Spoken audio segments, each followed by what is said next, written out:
780 milioni di euro è l'ammontare a livello nazionale di 3 anni di applicazione della tassa di soggiorno, tassa applicata da 43 comuni veneti con modalità e tempi diversi. Una tassa che incide diversamente da città a città. Se a Venezia una famiglia per un soggiorno paga 73,50 euro, a Padova scende a 20 euro, 21 euro a Verona. Insomma, le associazioni di categoria chiedono chiarezza. Chiediamo, come c'è scritto nell'ultima legge del 2013, di omogeneizzare queste tasse, di avere dei fondi anche che siano a livelli nazionali, però che diventi o una tassa di scopo, però un qualcosa che vada in questo comparto. Soldi, tanti o pochi, a seconda del comune, che entrano nelle casse comunali e di cui oggi, dopo 3 anni di applicazione della tassa di soggiorno, le categorie economiche chiedono conto. Siccome le risorse sono ingenti, il solo comune di Venezia sono circa 24 milioni di euro che entrano, sarebbe curioso e interessante sapere dove questi soldi vanno spesi. Soldi che entrano nelle casse dei comuni, ma quanti di questi, si chiedono, le categorie economiche vanno in turismo, considerando che questo costituisce il 9% del PIL della nostra regione? Da qui la loro richiesta.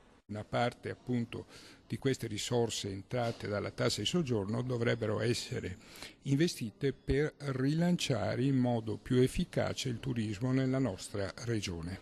L'Anci Veneto, Associazione Nazionale Comuni Italiani, condivide le proposte degli enti economici, anche se non nasconde che dipende molto dalle difficoltà dei bilanci dei comuni. Si tratta un po' di capire nello stato di emergenza delle risorse dei comuni come si riesce a conciliare, perché per alcune realtà invece è un'entrata estremamente importante.